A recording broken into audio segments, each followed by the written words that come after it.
So yun guys, nandito kami sa Kalye Sena sa nanay ni Kapitan. Kapitan po ng Labak, Barangay Labak na Cavite. So ito kayo yung piso wifi, naririnig nyo. Sira na rin yung paneta. So yun yung gagawin namin. So wala pa yung susi.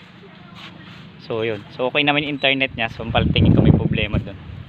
So punta tayo. Ito guys is dagat din. Ayan o. So ito dagat. So may duyan at may dagat. So dito to sa Kalye Sena. So sa lupain ng nanay ni Kapitan ng Labak. So shout out kay Kapitan. So yan, dagat. Ibali mo. So punta tayo sa dagat.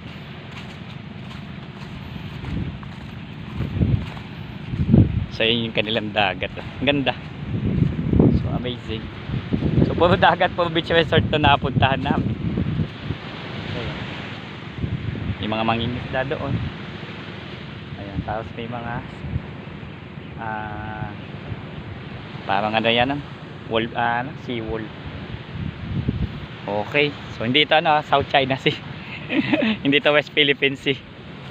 So dito lang to sa Barangay Labak, Kalye Sena, sa bahay po ni lupain po ng nanay ni Kapitan ng Barangay Labak. Okay po, gawin na muna namin piso wifi. PC mo gawa mo, don't forget to subscribe.